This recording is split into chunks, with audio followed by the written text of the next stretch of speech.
for entertainment purposes only, not to be taken as legal advice. Welcome back, everybody.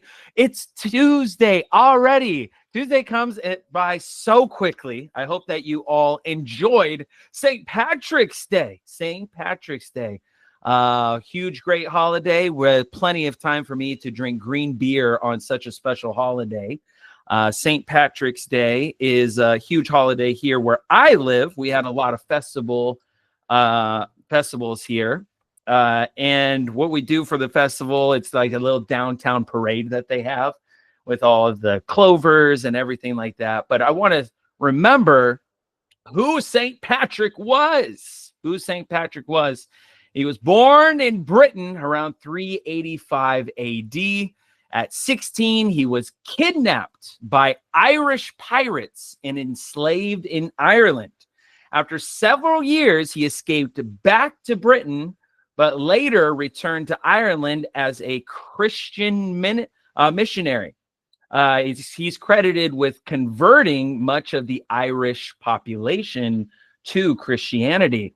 The famous legends of St. Patrick is the Shamrock. Remember the Shamrock Shake from McDonald's? Ooh, super healthy, just like the McRib, right? But the Shamrock is St. Patrick is said to have used the three-leaf clover to explain like the Holy Trinity, Father, Son, and Holy Spirit to the Irish. And he's also famous legend of driving out snakes. One popular symbolic legend says that St. Patrick drove all the snakes out of Ireland, and scholars believe that the snakes represented the pagan beliefs. But it became a holiday after he died on March 17th, 461 AD, and the day became a religious feast day in 1631, honoring him as Ireland's patron saint. He was originally it's usually just really a religious occasion by the Catholic Church, but now we have changed that into parades, drinking, music, and for those with Irish pride, because officially St. Patrick's Day became a holiday in 1762 in New York City. So I hope you had fun. Wanted to give a little history lesson as it relates to that. St. Patrick's Day also reminds me of March Madness for basketball and all of that. I mean, it's a cherished holiday for me. This month is also my birthday. So that's coming up on the 29th this month, the 29th. Wow. So I usually try to celebrate part of my birthday on St. Patrick's Day because everybody's in a party mood. You know what I mean? And so I'll go downtown and do all that. So I want to give some exciting updates here at Creditor Academy. We're moving really fast because the website is pretty much done. We're just implementing the back end of the Creditor Academy website with our huge deal with Cypher Learning. So now we are putting the LMS and the courses together. We're looking about maybe a week and a half until it's full-fledged accessible for the general public. You see, when we start, now that we're in this phase of implementation for the LMS, now we can start focusing really on our hiring. As you know, Creditor Academy, we have just about now 25 full-time employees and staff, and now we're growing to 40. We are hiring to reach 40 now. So that's going to take maybe a month or two before we finally get there. But I am excited for it. I'm absolutely excited. So we have invested in new real estate in India. That's where I have one of my big corporate offices out there. So we have the J1 Center that we utilize out there. J1 is kind of like General Electric actually owned that building. And now it's growing even more. This is a photo of the office space that we have acquired. big commercial building. Just wanted to share it for a moment. And this is it. This is it. So we got offices in Noida. Noida is a city outside of Delhi, India. And we have an office at the J1 building in India at one of their business centers that's owned by General Electric. Offices are a key thing for me. You know, I don't know if you guys have been watching the news, and I don't want to get into the politics too much, but Donald Trump said a really big thing not that long ago. And he said that, hey, all of these federal workers need to come back to the office. They need to come back to work. And a lot of people were against that. And they said, why would they need to come back to work, Paul Mike or Mr. Trump? You know, why can't they work from home? And he was like, they're not working. They got another job somewhere else, or they're outside playing golf, or they're taking care of their kids in the background. They're not working if they're not in the office. He says, I'm old school. You need to do that. So I am under the same impression. Listen, international staff is the way to go. It's cost effective. You get the best of the best with bachelor's and master's degrees, which all of my staff do. They work full time, and we have a very, very motivated team. But one of the difficulties about hiring international staff is that a lot of them work for home or prefer to work for American businesses at home. And I'm here to tell you, after 5 years, maybe 4.5 years of experience dealing with international workers, let me tell you, it's the same what Donald Trump said about the federal workers.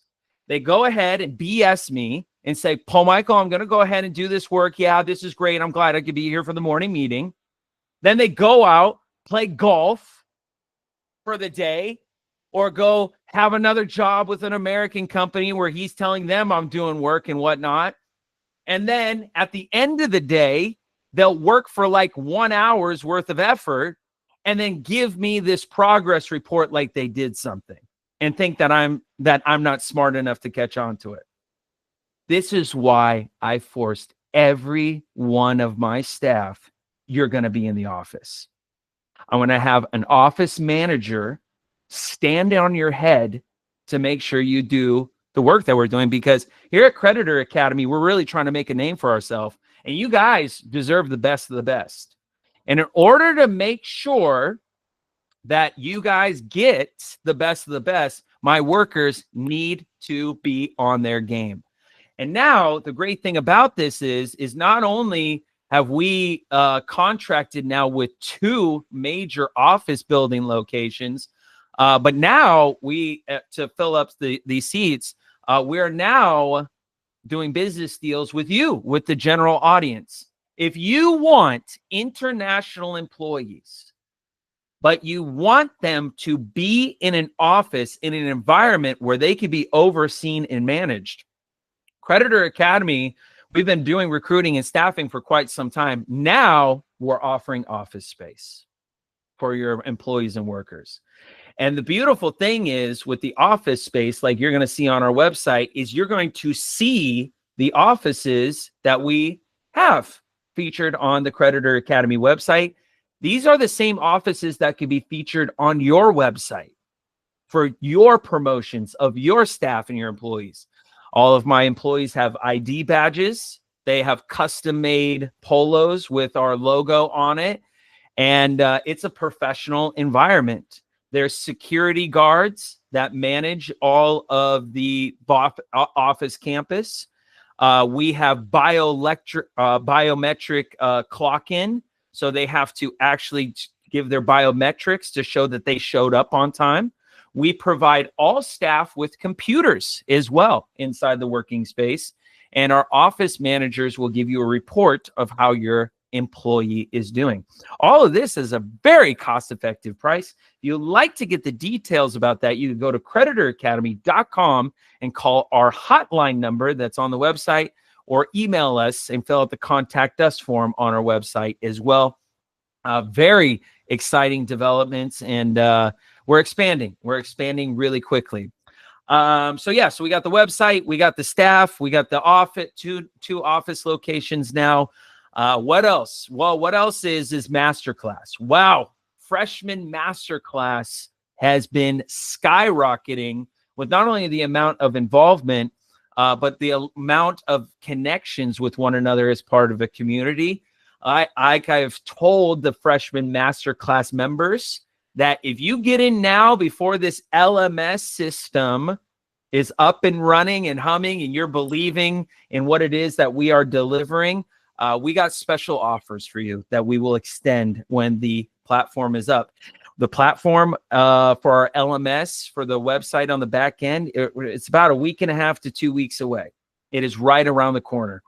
If you'd like to take advantage of the special offers and discounts and exclusive groups and offerings that we'll be bringing to the to our website on the back end of our LMS, and you would like to sign up for a masterclass and see what our schooling is all about, you can go to creditoracademy.com, call our hotline number, and find out there. Also, if you have not hit that notification or the subscribe button, this is the time to do it.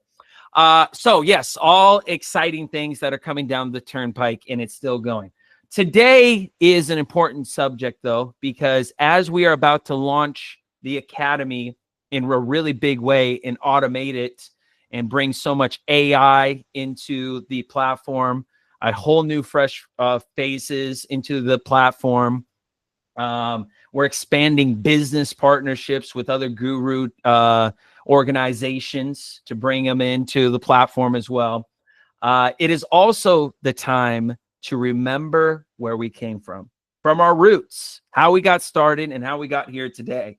And the way that we got to do that is we got to honor Patrick Devine in his original teachings on how we got into this situation and how it is affecting us today.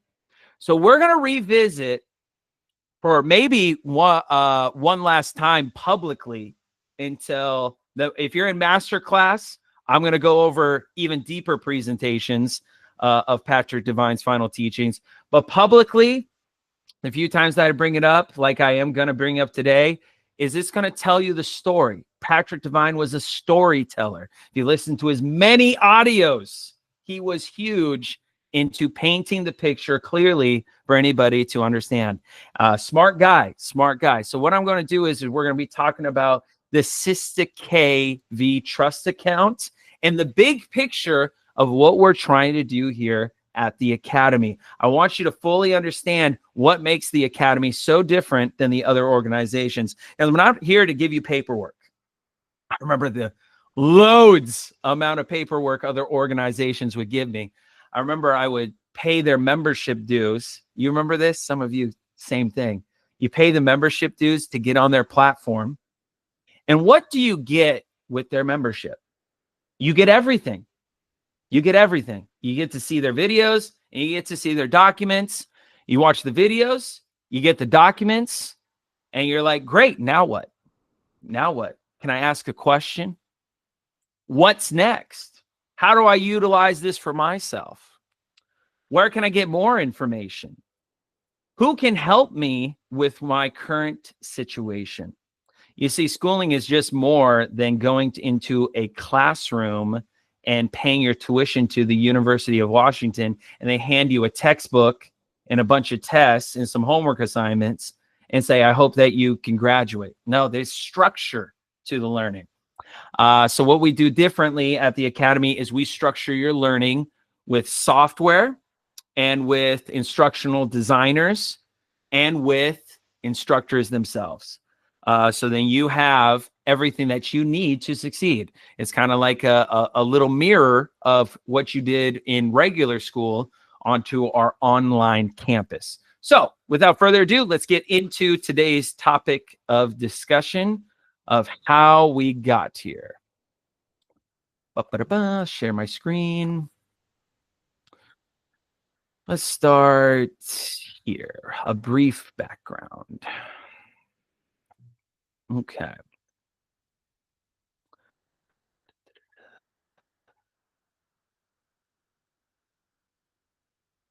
All right. So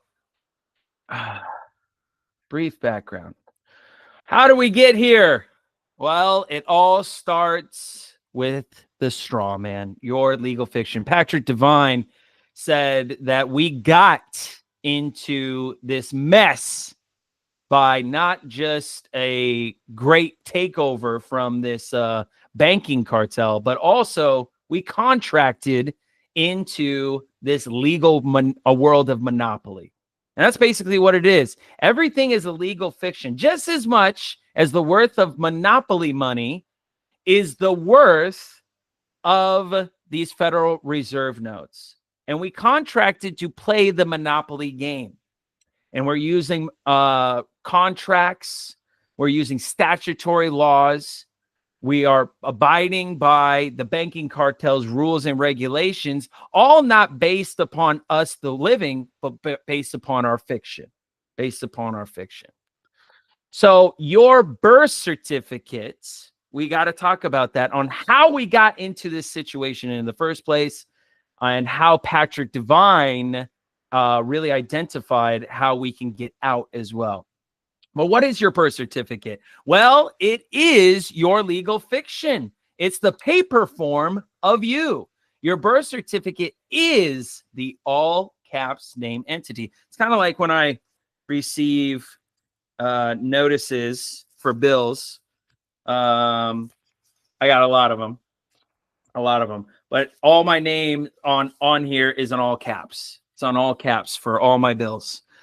They're addressing the all caps name, the straw man entity, because your straw man is a business corporation created by the state you were born in with your same name, but in all caps, so that you can enter their game or system and play with them.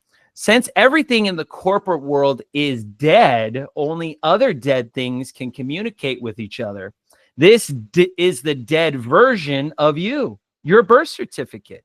Therefore, they created a dead paper version of you and had your parents sign over or register you to the state so that they can use our credits, thus beginning our financial servitude or slavery. So true, so true. All unbeknownst to us. This is familiar, kind of like the book of Revelations, chapter 13, verse 16 and 17. We cannot buy or sell goods currently without operating in their system. So how do they do it? Okay, Paul Michael, got the birth certificate. I understand Patrick Devine talked about that, but what specifically, how did this all come to be? Well, it's really accounts. It's all sources to the master account. The master account is called Cestui Que Vie trust account. It's a trust set up for you at the time of the straw man's creation to hold all of your credits. You do not own this trust account, but you are the rightful beneficiary. Therefore, the trustees are supposed to act on our behalf in your best interest. This way, this is why all of our bills and taxes are supposed to be handled for us, as we have the full faith and credit to pay for everything. You, the living man or woman, are the beneficiary of this Cestui Que Vie trust account.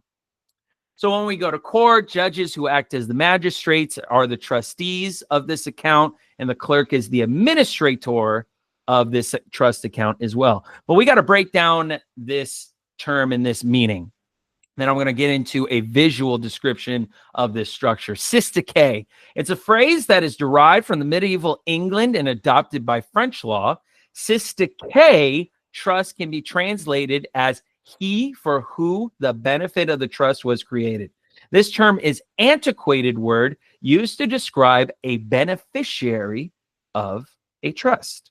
And what is a beneficiary? Well, it is a person for whose benefit trust property is held by another, the trustee. A beneficiary may be a natural person, a company, or other legal entity. The beneficiary under a trust has an equitable interest in the trust property, and the trustee is subject to the administration of the trust in their business interests.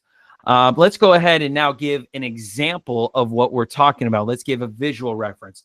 So you were born, and their parents signed over registration over to you to create this trust account. The trust of all trusts have three positions: the grantor, the trustee, and the beneficiary, which I will show you.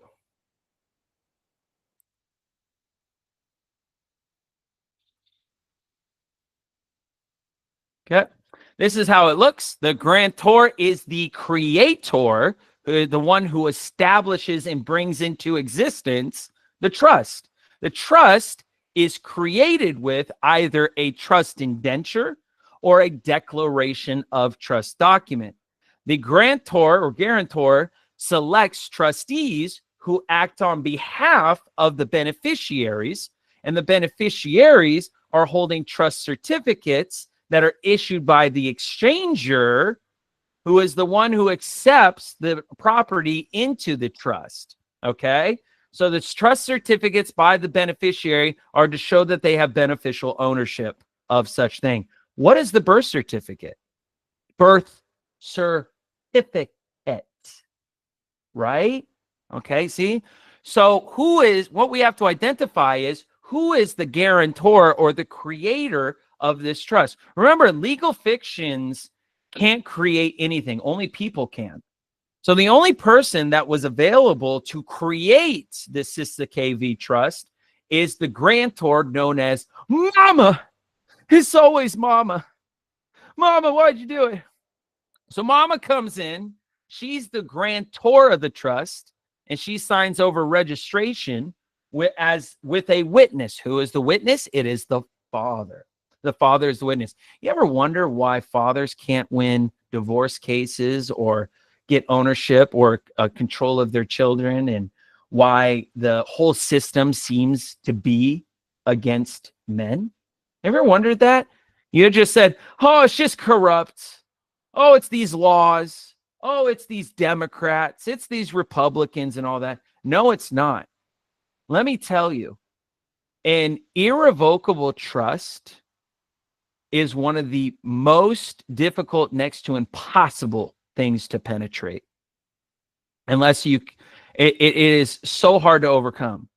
So if your father is a witness to this Cestui Que Vie trust and not the actual grantor who is actually involved with the trust, he's now an outside invader. And it takes an act of Congress to penetrate an irrevocable trust. So it's a losing battle for fathers. They're coming in trying to lay claim to the trust itself when they were just a witness. They're not any of the three positions. So that's why they're pushed out. That's why they're pushed out. If you want the father to have a say inside of this trust structure, then you need to make the father either a grantor or a trustee. Grantor or trustee. Now, let's continue on. So who's the trustee of the Cestui Que Vie trust? Well, it's Uncle Sam. It's Uncle Sam. Uncle Sam's got all the power and control, right? They are the ones that oversee the trust account and have a fiduciary duty to act on the best interest of the beneficiary, which is you. And how do they act on your best interest? Well, they get what's called contractors. Remember Patrick Devine talking about contractors? What are these contractors? The contractors are the government agencies that work for the federal government. The Department of Licensing, Child Protective Services. It could even be some of the Social Security funding, or for your retirement. It's all of the social government services that are contracted out to give the beneficial services to the beneficiary. And you know how effective those are, because they're never working in your favor. They don't work in your favor.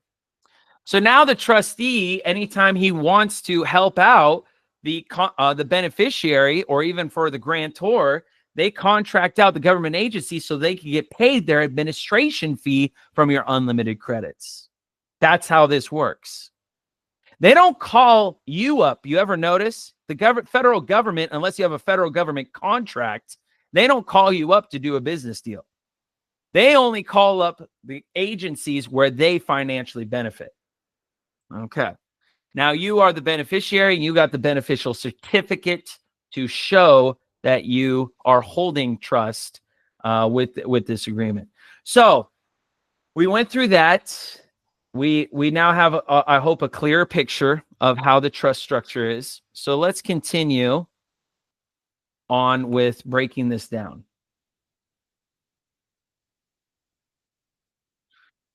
So let's start. Now let's go to your public banker. Let's put this all together. How we have been operating. Everything, as Patrick said, is banking. Since the moment we started working, using money, and creating accounts, we have unknowingly been bankers. We have been operating as public bankers without realizing it. We thought banks are the ones lending us money and have all of the power, but they are merely thrifts of transfer agency, mediums of exchange for the money we issue or create.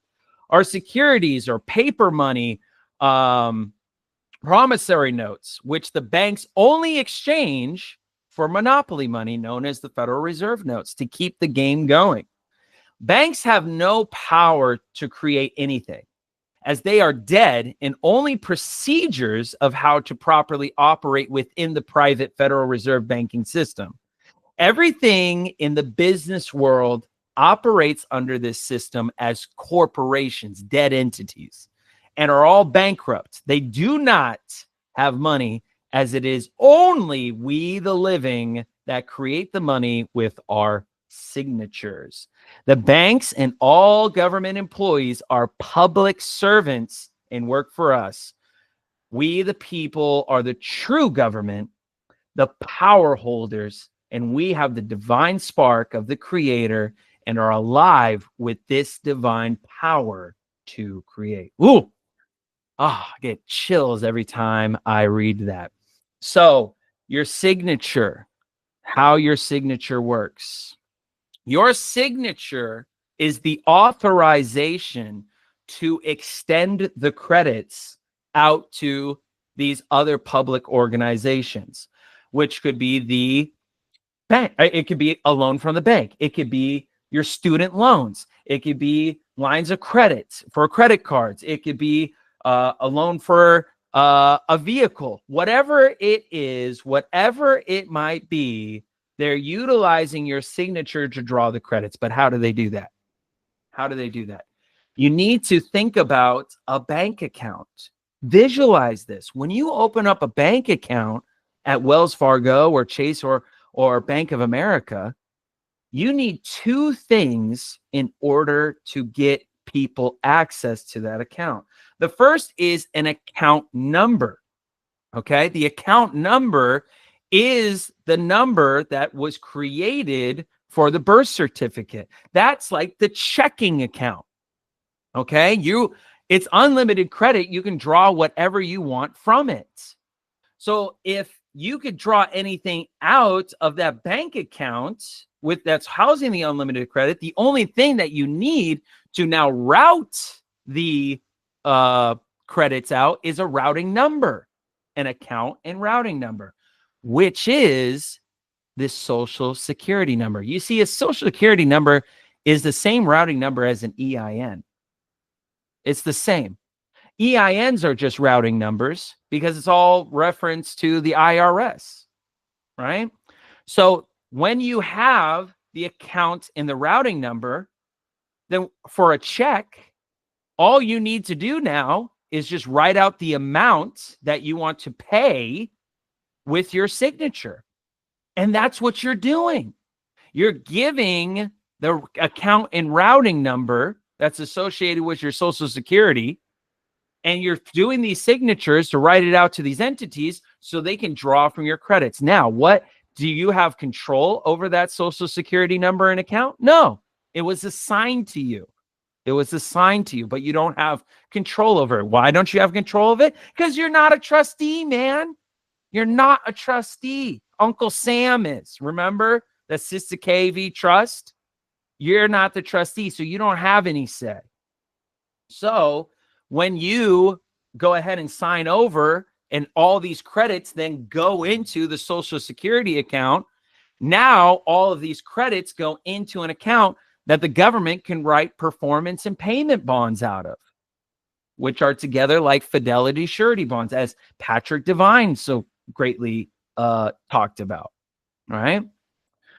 So now there's corruption on both sides. The government gets a piece every time that you go ahead and put your signature, and the public entities get to draw as much credit from your signature. Plus, even after that they get paid, what do they do with you? They say, you still owe me money. You still owe me they're getting paid 3 times. Shoot, you could even argue it's 10 times, because the amount of these performance and payment bonds that Patrick Devine is talking about, he was saying that it's 9 times the value of what the original contract was. Wow. So they get paid 9 times the original contract, and they're still coming to ask you for money. Isn't that amazing? So, what do you do? What do you do? That was Patrick's question. What do you do? Oh, skip this for a second. What you need to do is you need to change this trust structure. You have to change the trust structure. How you change the trust structure is you need to replace that Cestui Que Vie trust account with a trust that you control. And Patrick Devine so famously called it establishing a UCC contract trust. It is the replacement for the Cestui Que, where it puts you in absolute dominion and control. But we have to break this down on how that works. We have to understand the trust structure of your private trust. First thing is we got to get rid of mama. You're not supposed to live at home. You're not supposed to ask your parents for money. You're an adult. You're independent, unless you're still young enough to where you need guardianship. But you don't need your mother to take care of your accounts anymore. You are now responsible enough to be in charge of your own trust. So the replacement for mama is going to be you, the living. The second position that needs to be taken over is trusteeship. Who in your life is responsible enough to take care of all your financial affairs and to be the administrator over all of your finances, your accounts, and your business dealings? As Patrick Devine so famously said, you can't trust nobody but yourself.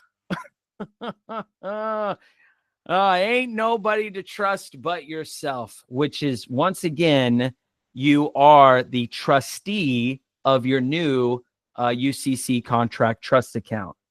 Now, here's where the mix comes in, okay, of a trust, is you cannot hold all 3 positions of a trust. If you hold all 3 positions, that's what's called breaking the corporate veil. If you break the corporate veil, you now broke your fiduciary duty. You've imperfected the trust. You could be brought to court. You could be fined. You could be jailed. You could be all those things because you're trying to game the system. But there are 2 types of individuals that can take up each one of these 3 positions. It can either be an individual or an entity. An individual or an entity. So who then is the beneficiary of this UCC contract trust account? What is it? What entity are you trying to get control over? Well, it's your birth certificate. Your birth certificate, like we just read, is the paper version of you. It's the all caps name. It's a dead entity. You're becoming in control of that entity. So now, rightfully, if you need to put an entity in as the beneficiary and it can't be you, the living, and you have no kids, then what other entity can you put? The one that you are now getting control of. That becomes the beneficiary. Now, Now there it is. Now we have the new UCC contract trust. It's now into place. Now we need to understand how these credit works, okay? How do our credits work? The people are the true creditors, the ones who create the credits. However, you gave them over to a fictitious person under ignorance and fraudulent assignment. You are the original assignor, and the rightful beneficial holder, yet assign the credits over to the fictional person, the assignee. Okay, you, the living, are the assignor. The fictitious person is the assignee. When that happens, the new assignee, the fictitious person, now becomes the assignor and assigns them over to whomever we give our blank checks to, who then become the new assignee when they endorse the back of a security, also known as a blank check. So does that make sense? I want to let's really think about this. You're the living, the assignor. Your fictitious person is the assignee. You told the fictitious person, I give you absolute dominion and control. You can do whatever you want. So the fictitious person says the most powerful position that I can utilize or abuse is to say, I am living. I am not a fiction. I am a living thing. So this is why the assignee takes the assignor position and assigns them over to whoever we give our blank checks to, who become the new assignee. Okay, so now he's switching. So now the fictitious person's now the assignor. They're acting on behalf of you, the living. And now their assignee position, which is the fictitious entity, is now assigned to the bank, the student loans, to the car loans, to the bankruptcy, to whatever, fill in the blank, anything that you want. So there you go. So I hope that kind of makes sense.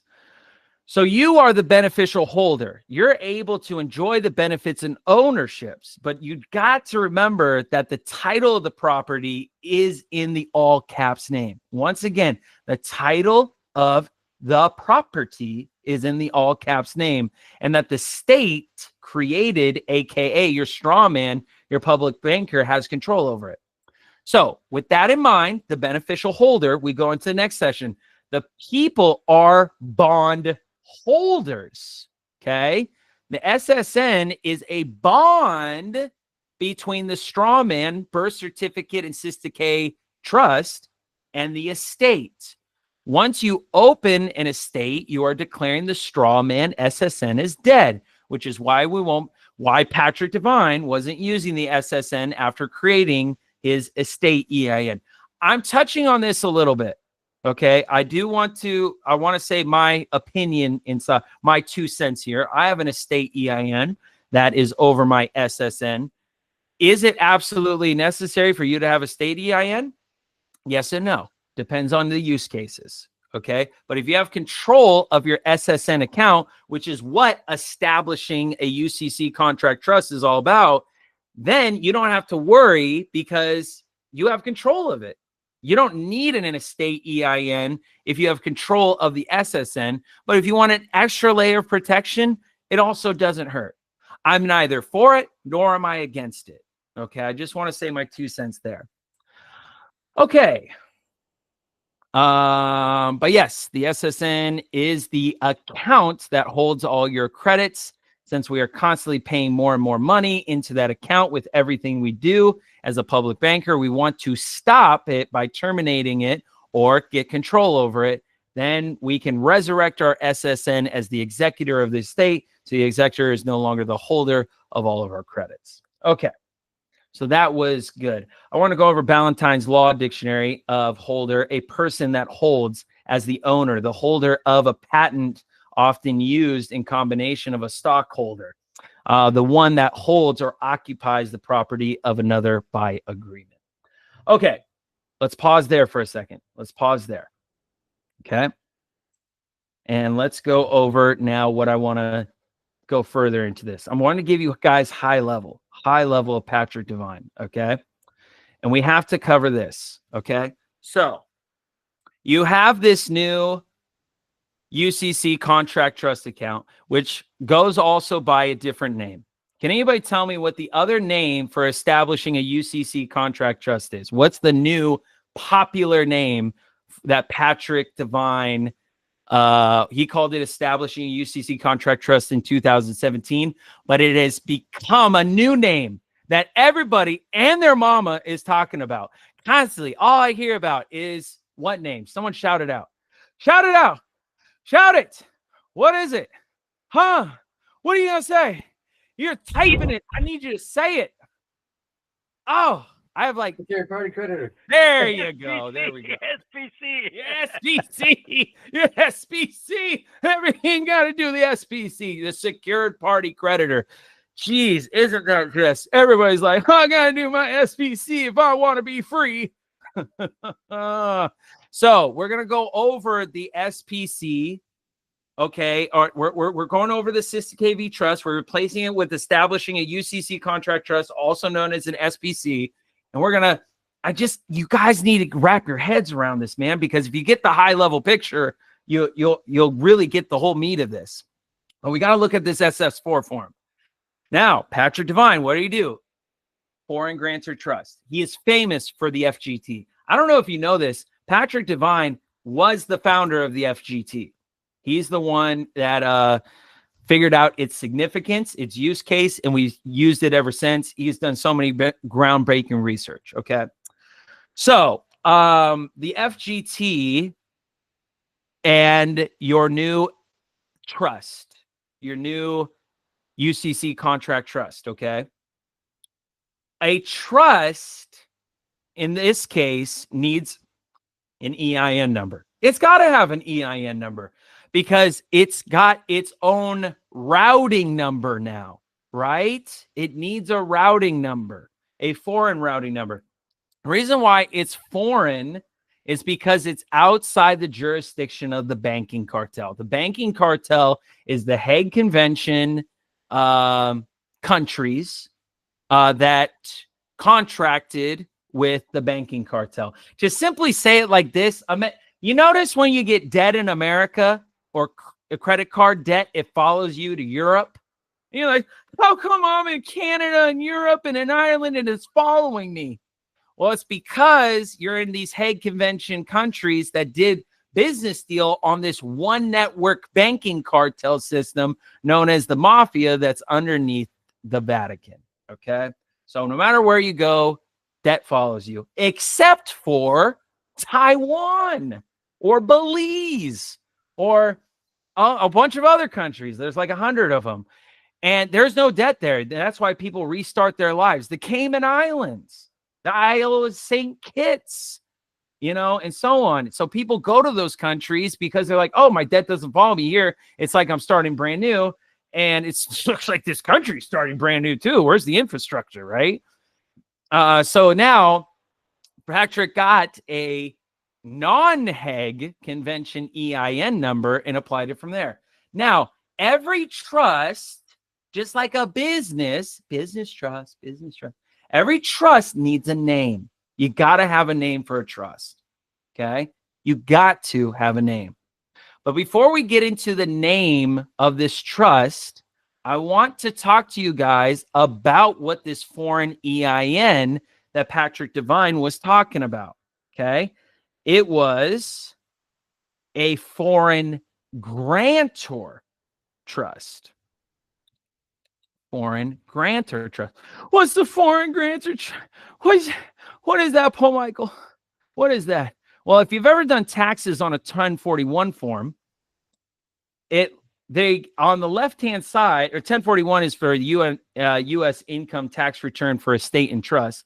You'll see three choices here: a simple trust, a complex trust, and a grantor type trust. Okay, each of the following. I kind of want to give you guys a summary of each one. Okay.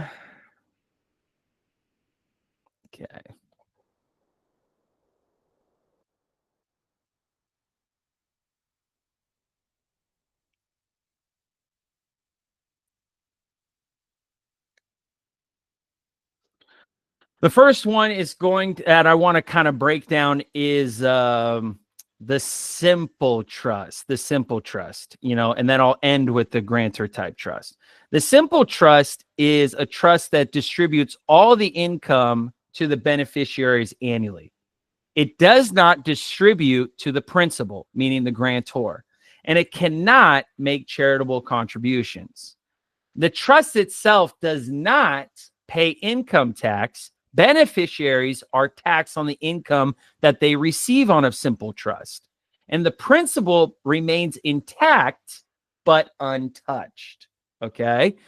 And it requires this 1041 form because the income is passed to the beneficiaries via the Schedule K1. What I like to summarize the simple trust is like, it's almost like an LLC. So you got the fluidity of being an individual, but also the pass-through like a corporation. Okay. So it's like the LLC of the trust structures that you can choose. The next one is a complex trust. If you're in my business trust course in the operate private pillar, we go over this quite often. But a complex trust is a trust that retains income, but it doesn't have to distribute it yearly. It can distribute principal and it can make charitable contributions, but it has the most amount of flexibility in terms of distributing income throughout. And its trust itself may owe income tax on undistributed income. So meaning that this trust is like a C corporation, okay? It doesn't give everything to the beneficiaries or what I would call stockholders, right? But it allows itself to have expenses, income, operate more like a business, okay? And you can get lines of credit and when you do your taxes, a complex trust structure is most in alignment with how you would file your taxes for that one, okay? So that's more like a C Corp. So simple trust is like an LLC. A complex trust is like a C Corp. Now let's go to the last one, which is a grantor trust. A grantor trust is a trust where the grantor retains certain powers or ownership benefits, causing the income and assets to be treated as belonging to the grantor for tax purposes. So the grantor is typically also the trustee and or the beneficiary. Geez, okay, so you see the correlation? The grantor is typically the trustee or the beneficiary. The grantor is typically the trustee or the beneficiary of the SPC or the UCC contract trust. Okay. All the income, deductions, and credits flow through the grantor's personal tax return. Everything's personal. Nothing's to the beneficiaries. Nothing's being taxed or held within the trust itself. And there's no separate trust tax return, and it's usually required. Okay. It could be a revocable living trust or an irrevocable trust.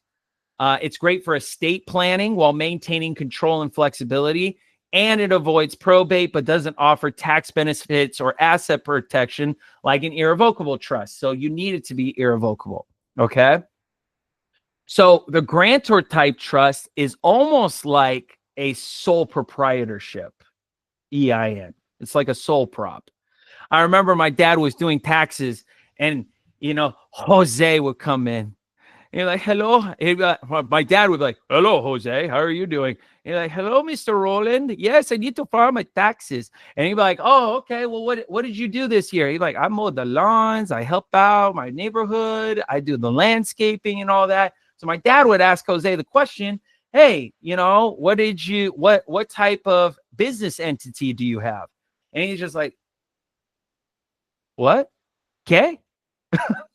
Okay. And he's just like, oh, do you have an LLC or what do you got? And he's like, nothing, man. I just walked in the door and I'm here to do my taxes. And he's like, oh, okay. So you're unincorporated. He's like, yeah, sure, man. So my dad did an unincorporated sole proprietorship for Jose. So, and then he took his receipts, he asked him questions, and then filed his taxes from there. Okay.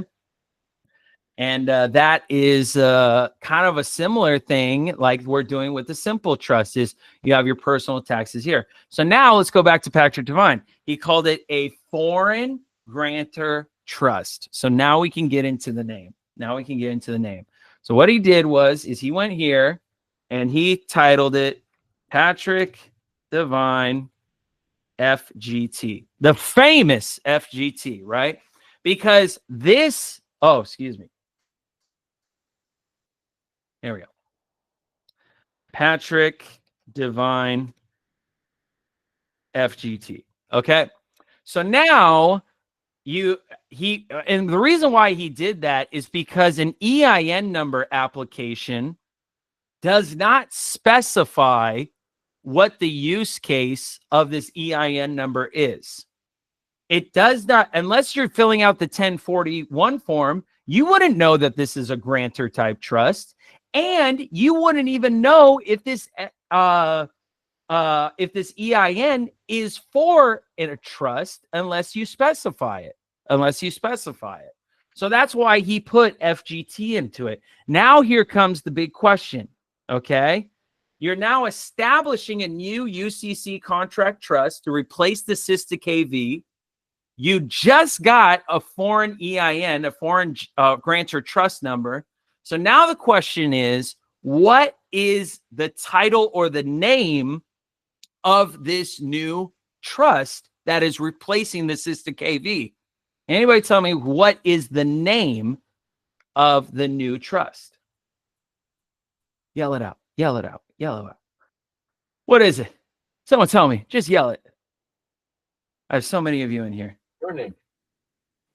Strawman name. It's your okay. Strawman name. Okay, who else can tell me? What else? Because a lot of people put their name because it's a grantor trust, so it is the individual, and then you put your name. But to be accurate and precise, it is the name that you put on the SS4 application. Okay, so what if Patrick Devine put Patrick Devine FGT, that has to be the name of the trust, your UCC contract trust. It has to be exact. If he put Hello Kitty, guess what the name of the trust needs to be? Patrick Devine FGT Hello Kitty. It's got to be exactly the same. There can't be any difference between the two. So this is why it's so important to have continuity throughout it. Okay, so let's bring this all together. We have the trust. It's replacing the Cestui Que Vie, okay? And it's now in control. The declaration of trust document is what puts the trust into effect after you put the grantor, the trustee, and the beneficiary inside of there. Then you attach the foreign EIN to the trust. So now it has a routing number. And then you have the name of the trust that matches the foreign EIN. Okay. And you get that notarized. So now you have a trust thing. The declaration of trust document does one thing really, really well. It tells you how much power and control trustees have. I love my trust template document that I've been using for just about 7 years now, that's specific to Creditor Academy. I've seen a lot of trust documents, and so many of them are so vague. They're so vague. And I want you to keep this in mind. A common law trust, a constitutional trust, a business trust, a Massachusetts type trust, even a foreign grantor trust, whatever you want to call it, it all means the same thing. They're all the same type of trust. They're just different names. So if someone says, I got a foreign grantor, irrevocable business trust from Massachusetts, You can just say, wow, you just did a lot to say the same thing. It's nothing special. But what I like about mine is I put in so much detail about how much power the trustees have. And the reason why I went to that extent to really compound it, that the trustees have so much power, is because you need that much control, and there needs to be no ambiguity on how much control you have over this master account. Okay. Now we get into the next section. Where are we on time? Okay. So we get into the next section now, which is, hey, Paul Michael, this is great. You told me all about a trust. I absolutely love it. But I thought this was all about a secured party. I thought this was all about a secured party, man. What are you talking about? Great. I got the trust, but where does the UCC1 come into play here? Where does the UCC1 come in? All right. I want to put you guys into the right frame of mind. Okay. We got to go over what the purpose of the UCC financing statement is. Okay. It's a critical document for registering the trust secured interests in various types of property. This filing under the Uniform Commercial Code creates a public record that establishes the trust claim over its collateral and ensures that its interests are protected from competing claims. So I'm going to break down the document and its functions and tell you why it's important by first outlining the purpose of the UCC filing. The UCC financing statement, what we're looking at right now, is filed by the trustee / secured party on behalf of the all caps named trust. Its primary purpose is to publicly record the trust lien on property, which can include real estate, personal property, and intellectual property. This registration creates a legal priority for the trust, ensuring that its interest in the property is recognized and protected against other claims. The collateral being liened includes significant items such as the certificate of birth document. That's what we're liening. The SSN and UCC contract trust account and other related accounts we are also liening. The total value of the lien is listed as $100 million bond, indicating the scale of the trust's interest. This comprehensive list ensures that all key assets are covered under the trust's secured interest. This is important. Some important clarification is the lien is placed on the debtor entities that owe property to the trust, not on the trust entity itself. Additionally, it asserts that the trustee or secured party is a living person, not a fictional entity, and demands recognition from agents and corporations. This distinction is crucial in legal terms because it reinforces the trustee's authority and the trust's autonomy. So the UCC financing statement will references that when we have to this document, some legal provisions and some doctrines to support really a lot of its claims. So all property held or outstanding belongs to the trust. By filing this document, this UCC document, the trust will establish its legal claim over the property, creating a strong position in the case of future disputes, because only disputes are dealt through liens. Who is the first priority over this collateral? And it also ensures that any attempt to challenge the trust ownership must be addressed through a formal legal channel. Okay? So, breaking down this document here, I wasn't sharing screen, my bad. Okay.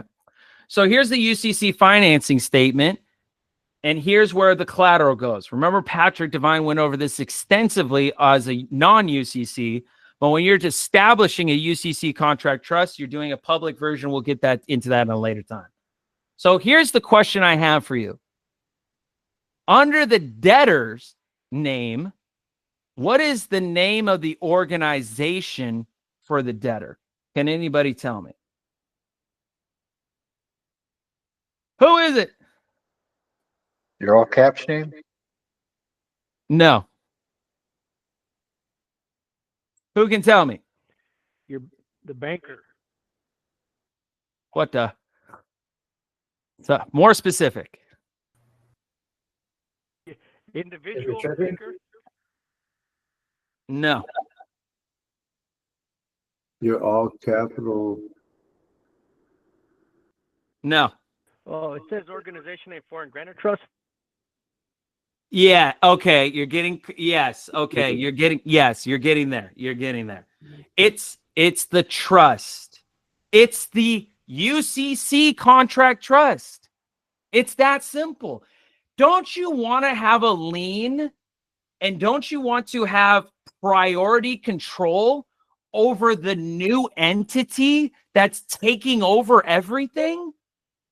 That is the Patrick Devine FGT. That's the trust. That's the UCC contract trust. That is what you're taking control of. It's the UCC contract trust. That's what you're taking over. And that is Patrick Devine FGT. That's what you want to take over, right? Because it has absolute control. And then who is now the secured party? Who can tell me who the secured party is?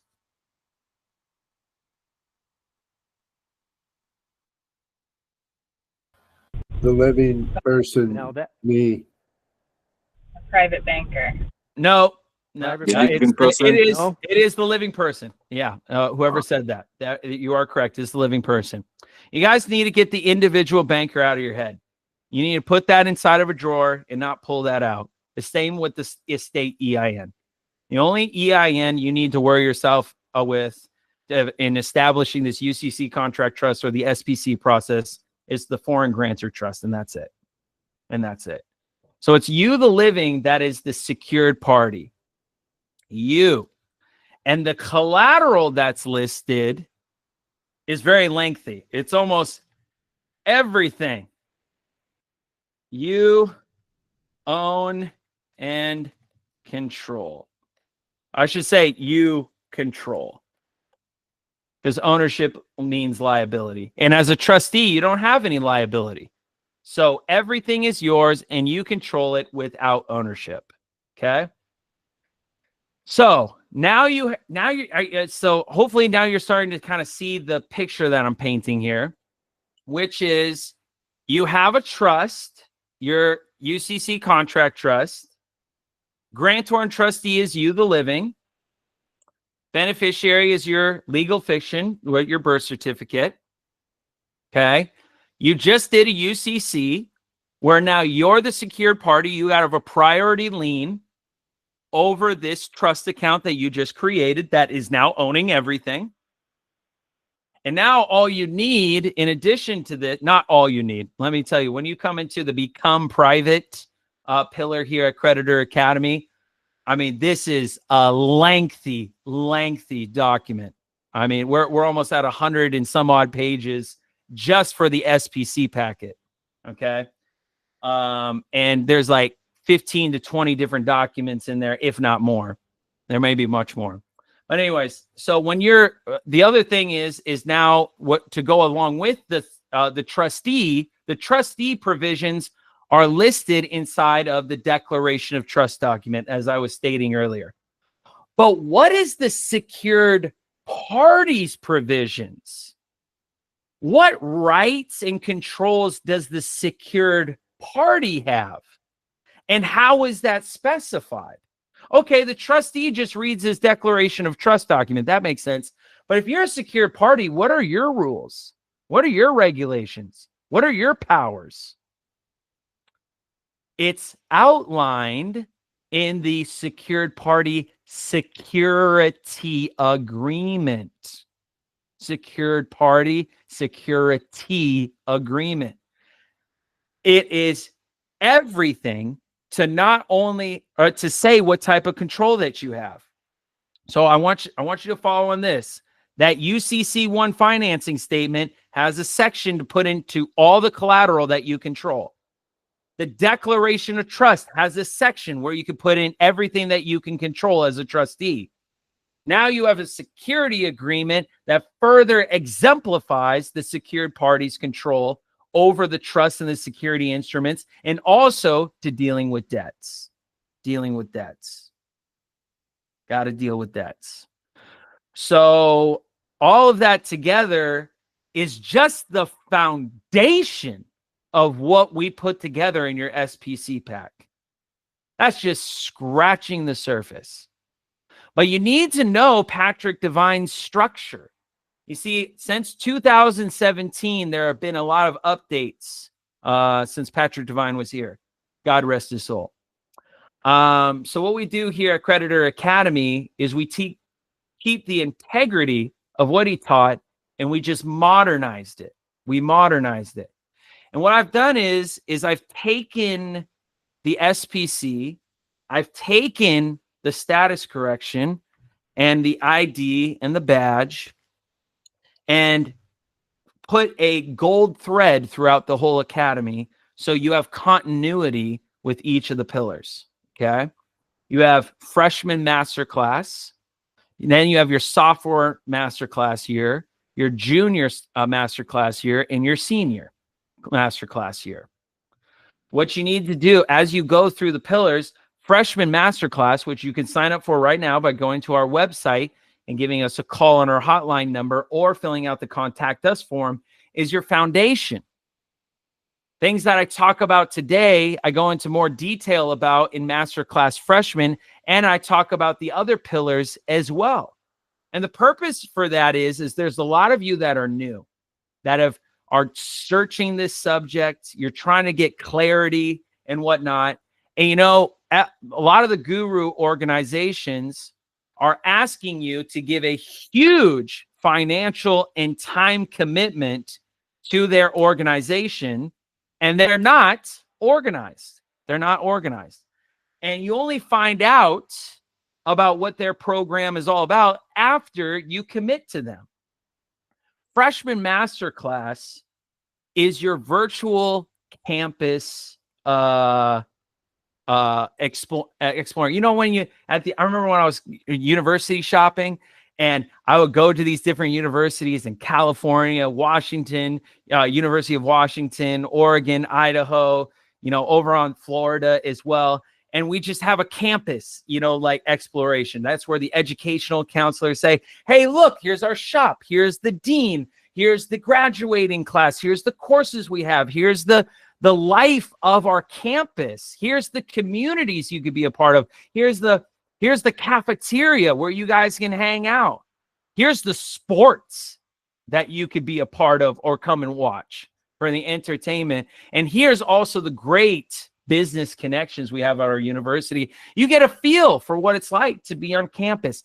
That's what Freshman Masterclass is you get to explore, you get to ask questions, you get to learn about the academy before you start, and the basics of sovereignty and capitalism before you go into your sophomore year. And that's what people need, man.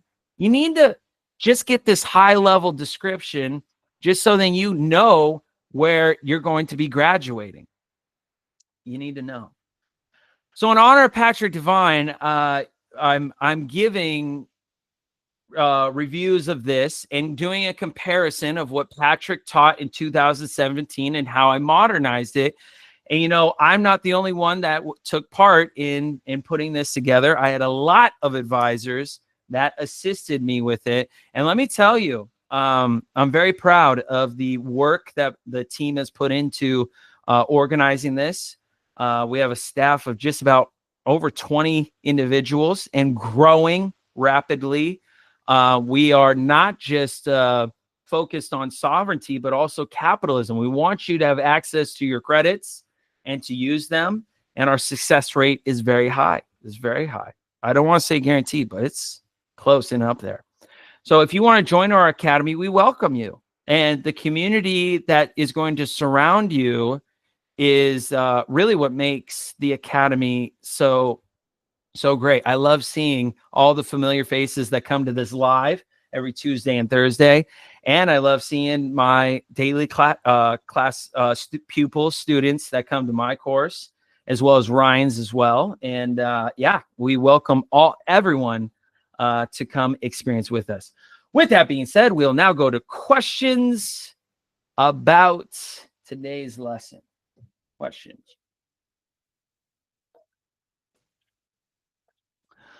Oh, good. Okay. That means everything I said was easy to understand. And there's no questions whatsoever. Oh, there we go. Integrity. Oh, sure, yeah, very easy. Very easy. Yeah, yeah. Was it? Oh, good deal. Integrity design. Let's start with you. Good. Is my audio okay? Firstly, Yes, loud and great. clear. Amazing. Thank you. Thank you for the clarity on that. That clears up a lot. That was kind of great before, and I like the structure and how you present things. Because I'm in several other groups, and obviously there's a lot of stuff that's pinged back and forth, but there's not that foundational structure, and it's not taught in such a way that starts at the basics. You're kind of jumping in somewhere, and then people are saying this, that, and the other thing. Half of them might be wrong. You know, they don't present it in such a way that you guys do here. So I really appreciate that. And so as an infant in this journey, I'm at the beginning stages, and there's one question I'd like to ask about before you get to this part to set up the trust. You need the proper birth certificate. And forgive me if I've jumped into this video. You may have already covered it at the beginning, but the difference between a authentication from the birth certificate from vital records or the county recorder, they offer certification. Now, I know the difference between apostille and authentication, but is there any difference by getting the proper birth certificate to set up this trust from one to the other? Does it matter where you order it from? Yeah, I'll give you two use cases. If you were born here in America, you just need a copy of your regular birth certificate. It doesn't have to be apostilled or authenticated. If you are naturalized here in America, they usually give you just one copy of your naturalization certificate. So what they do is with that one copy, they're just like, well, shoot, I don't want to like burn this up and ship it out and then, not have a copy now anymore. So a lot of times I see people take their naturalization birth certificate, go to the county recorder, put it on record, and then ask for certified copies of what they put on the record. And they'll ask for 5 or 10 of them. And this is a great way for you to get a certified copy at a very cost-effective way to go about it. Okay, because the only thing I noticed was ordering it directly from the hospital, their county records, and their clerk there. The price was significantly lower than vital records, and I was wondering, is that apples to apples there? Because the price was like 3-4 times more. So I was wondering why. Yeah. So Yeah. Okay. Yeah, absolutely. Yeah, you choose either one, just as long as it's a legitimate copy. Thank you, sir. No worries. Jewel Jones, let's go to you. Hi, Paul. Can you hear me okay? Yes, super good. So when you were talking about the Massachusetts Trust and all the different names essentially being the same thing, my takeaway from that was that if we establish a business trust, that we should be getting a foreign EIN for every business trust. Is that correct? No, I rarely do that. I always just get a regular EIN number. There's no point for me to do a foreign EIN. I really just do that for my master account. And after my master account is set up, I just get a regular EIN online. Usually for me, it's a C corporation because I can build lines of credit really quickly with it. And yeah, I just operate there. And I oftentimes choose Washington State. I know that you could choose Nevada, North Dakota, or what's the third? Wyoming, that has more favorable laws for trusts. I'm pretty confident with the protections that I have already with my declaration of trust document that I don't go that far that often. Delaware is another one. Yeah, thank you. But yeah, so I keep it simple. Okay. So it's like foreign, technically, jurisdictionally, but you don't need a specifically foreign EIN for Philadelphia. Correct. Yeah. Yeah, absolutely. Because the purpose of a foreign EIN is for foreigners to operate their businesses within the United States. And if they make a profit, they, pay the tax man for it. But if you're already located here in the United States, no need for a foreign EIN. You just use a regular EIN and, pay your taxes as per usual with the for your corporate entity. Got it. Okay, thanks. I thought I heard that. I thought, oh crap. Yeah, no. You're totally fine. You're totally fine. I get that question quite often, but you're right there. You're right there. The other thing I would like to add, really, that's really powerful to this is this is what we're teaching at Creditor Academy is your foundation. Is there more that you can learn? Absolutely. I encourage learning and growing. When I graduated nursing school, it gave me my foundation of my learning. So then I could go on and get further certifications in wound care, geriatric, home health care, and so on. And even just learning a lot of software, even like the Epic system. But it's never ending. But if you just have your firm foundation, just like I got in nursing school, you're pretty much good just off of your foundation. You're going to not have you might have money problems, but you won't have credit problems. And everybody that comes to Creditor Academy doesn't have money problems. They have credit problems. And that's what we're here to assist with, is to get you on the right track for your success and to demystify this whole truth movement into 3 simple steps. Become private, learn to operate privately, and build unlimited private credit. That is your foundation. We keep it simple and straightforward. And because it's simple, it's very effective. Thank you all for joining us who are watching us on YouTube. If you'd like to get involved with Creditor Academy, you can go to creditoracademy.com and fill out our contact us form, or call us on our hotline number Monday through Friday, 9 a.m. or Monday through Saturday, actually, 9 a.m. to 5 p.m. Eastern Standard Time. You can also fill out the contact us form. But if you have not subscribed to our YouTube channel, now is the time to do it and join our private Facebook group and other social media so you catch all the things that are the latest here at Creditor Academy, as well as be a part of our community. Until next time, everybody, take care of yourselves and your loved ones. Bye, everybody. Bye-bye. Bye-bye. Bye-bye. Bye. All right. It's the after hours. It's the after hours.